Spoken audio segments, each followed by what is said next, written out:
पीयूष जैन ने कैसे पैसों का ढेर लगा दिया। आखिर पीयूष जैन पर इतना नोट कहां से बरसा, कैसे बरसा?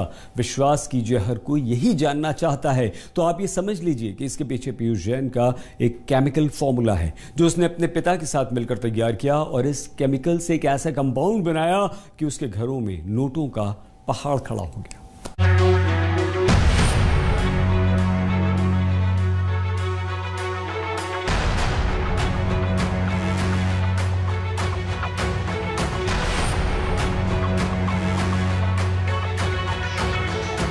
पीयूष जैन और उसके परिवार की कहानी इत्र नगरी कन्नौज के छिपट्टी मोहल्ले से शुरू होती है। पीयूष के पिता महेश चंद्र जैन कई पीढ़ियों से कन्नौज के रहने वाले हैं। महेश चंद्र जैन पढ़कर केमिस्ट बन गए और महाराष्ट्र में नौकरी करने लगे। उनके दो बेटे पीयूष और अम्बरीश बड़े हुए तो इत्र का कारोबार करने का फैसला किया गया।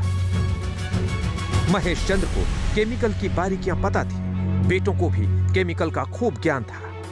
दूसरे इत्र कारोबारी बताते हैं कि 1978 में पीयूष के पिता महेश चंद्र जैन मुंबई से केमिकल का कंपाउंड बनाने का काम सीख कर आए थे। पहले कन्नौज में सिर्फ प्राकृतिक इत्र बनाने का काम होता था। केमिकल से खुशबू बनाने का काम महेश चंद्र जैन ने शुरू किया। उनका विरोध भी हुआ था, लेकिन वक्त के साथ लोगों ने इसे स्वीकार कर लिया। पीयूष ने कंपाउंड बनाना अपने पिता से ही सीखा। ये वो दौर था जब कानपुर में पान मसाला उद्योग ऊंचाइयों की ओर बढ़ रहा था। पान पराग के बाद आए पान मसाले एक पाउच की शक्ल में आम आदमी तक पहुंचने लगे थे। दाम भी कम होने शुरू हुए। पान मसाले में इत्र जैसी खुशबू देने वाले केमिकल कंपाउंड मिलाए जाने लगे। परंपरागत जैन परिवार से आने वाले महेश चंद्र और उनके बेटों ने अंदाजा लगा लिया था कि तरक्की का रास्ता पान मसाले से होकर गुजरता है। ओडोकेम इंडस्ट्रीज से कानपुर और नोएडा के कई बड़े पान मसाला ब्रांड्स को केमिकल कंपाउंड सप्लाई किए जाने लगे।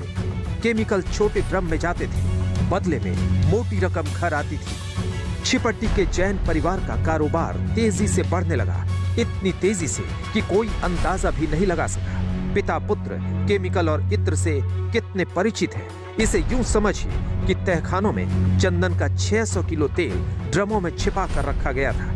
इस तेल की कीमत 6 करोड़ रुपए है। घर से 60 तरह के तेल या केमिकल मिले हैं। फिलहाल केमिस्ट का काम करते थे, कंपाउंड का। इत्र वगैरह का कोई काम नहीं था। इत्र का काम नहीं था? कोई काम नहीं था। लोग चर्चा कर रहे हैं कि वो इत्र कारोबारी थे। नहीं, कोई चर्चा नहीं कर रहा। आप मोहल्ले में घूम के सर्वे करिए आइए। मेरी एक बात मत मानिए आप पूरे मोहल्ले में सर्वे करिए जाके। कोई भी कह दे इत्र का काम था उनका। उनके फादर तो केमिस्ट ही थे? जी, केमिस्ट थे। उनका कुछ तय नहीं धंधा। छिपट्टी मोहल्ले में हर जगह इत्र महकता है। मोहल्ले की जैन स्ट्रीट के लोग कहते हैं जैन परिवार ने पिछले 15 साल में जबरदस्त तरक्की की। कन्नौज के अमीरों की दुनिया में महेश चंद्र और उनके बेटे पीयूष का नाम बेहद सम्मान से लिया जाने लगा था। बाहर के लोग भले ही कुछ नहीं समझ पाए, लेकिन कन्नौज के कुछ लोग सब भांप चुके थे। 15-16 साल पहले तक मौजूदा बड़े मकान का एक हिस्सा ही जैन परिवार के पास था। धीरे धीरे बाकी दोनों हिस्से खरीदकर एक बड़ा घर बनाया गया, इतना भव्य और मजबूत कि कन्नौज के कई मकान उसके सामने खंडहर नजर आते हैं। 3-4 फुट चौड़ी दीवारें, प्रीमियर क्वालिटी के एयर कंडीशनर, घर के कुछ हिस्सों में स्टील की बालकनी, घर में आने जाने के लिए 8 दरवाजे हैं। महेश चंद्र की ओडोकेम इंडस्ट्रीज का दफ्तर भी यही है। घर कुछ ऐसा बना है कि हर दीवार बिल्कुल सपाट दिखती है, कहीं कोई पाइप या कोई निशान नहीं। कुछ लोग कहते हैं कि इस मकान को बनवाने के लिए कारीगर जयपुर से बुलाए गए थे। बाहर या किसी पड़ोसी की छत से देखने पर इस घर के अंदर झांकना लगभग नामुमकिन है। घर के बाहर कहीं भी सीसीटीवी कैमरे नहीं लगे। कुछ लोग चटकारे लेते हुए बताते हैं कि अंदर दीवारों में लॉकर बनाए गए थे। यहाँ इत्र से होने वाली कमाई को पानी का पैसा कहा जाता है। ये इसका एंट्रेंस डोर हमने आपको दिखाया और हम इस पतली सी गली में चलेंगे और आप अब देख रहे हैं, आप अंदाजा लगाइए कि इन पतली गलियों से रास्ता जाता है पूरे घर के बैक डोर का। और इन्हीं दीवारों में पीछे कहीं नोट दबे थे, जो आपने वीडियोस में देखा होगा किस तरह से नोट निकले थे। ये आप पतली गली में आप अगर चलते हैं, एक आम आदमी आता है कभी, तो अंदाजा लगा नहीं सकता है कि यहाँ पर लाखों रुपया भी होगा और निकले कितने, करोड़ों। ये कन्नौज में इनका पैतृक निवास है, इनके पिता यहाँ रहते थे। एक आम जिंदगी जीने वाला पीयूष जैन कैसे बन गया एक कारोबारी, एक करोड़पति, वो हम आपको बताने की कोशिश करेंगे। ये जो आपको दिखा रहे हैं हम, ये यहाँ से इनका ऑफिस शुरू हो जाता है और यहाँ पर नोटिस 2 अलग चस्पा करने का रीजन भी यही है। यहीं से कुछ टीम्स अंदर भी गई थी, आगे आप आएंगे ये मेन ऑफिस का यहाँ पर ये डोर है और यहाँ पर भी आप देखेंगे नोटिस चस्पा है। पीयूष जैन का जो भी पैसे का लेन देन होता था या पैसे को लेकर जो बातचीत होती थी, कारोबार को लेकर जो बातचीत होती थी, वो इसी दफ्तर में होती थी।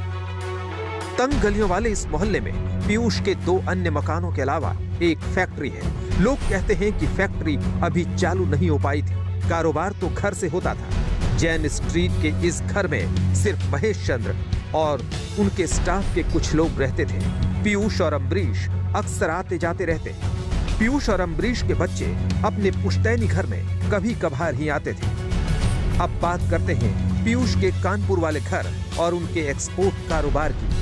पिछले 20 साल में फूड इंडस्ट्री में बिल्कुल असली गुलाब, केवड़े, चंदन, स्ट्रॉबेरी और नींबू जैसे महकने वाले केमिकल कंपाउंड की मांग दिन दुनी रात चौगुनी बढ़ने लगी। पीयूष ने कानपुर में भी अपना कंपाउंड सोने के मोल बेचा। करीब 8-10 साल पहले पीयूष ने कानपुर की आनंदपुरी कॉलोनी में एक बंगला खरीदा। यह बंगला वैसे तो साधारण ही है, लेकिन यहाँ भी बाहर से ताक झांक कर पाना नामुमकिन है। पीयूष जैन ने कानपुर यूनिवर्सिटी से केमिकल में एमएससी किया है। खुद केमिस्ट्री में पोस्ट ग्रेजुएट और पिता केमिस्ट। फिर जो केमिकल से कंपाउंड तैयार हुआ, उसने पीयूष जैन को धन कुबेर बना दिया। इस इत्र कारोबारी के कानपुर और कन्नौज वाले घर से 197 करोड़ रुपए कैश मिला। पीयूष जैन की गलती सिर्फ इतनी थी कि उसने टैक्स जमा नहीं किया और ना ही रुपयों का लेखा जोखा रखा। इस केस में महज 5 साल से कम की सजा का प्रावधान है। आज तक ब्यूरो।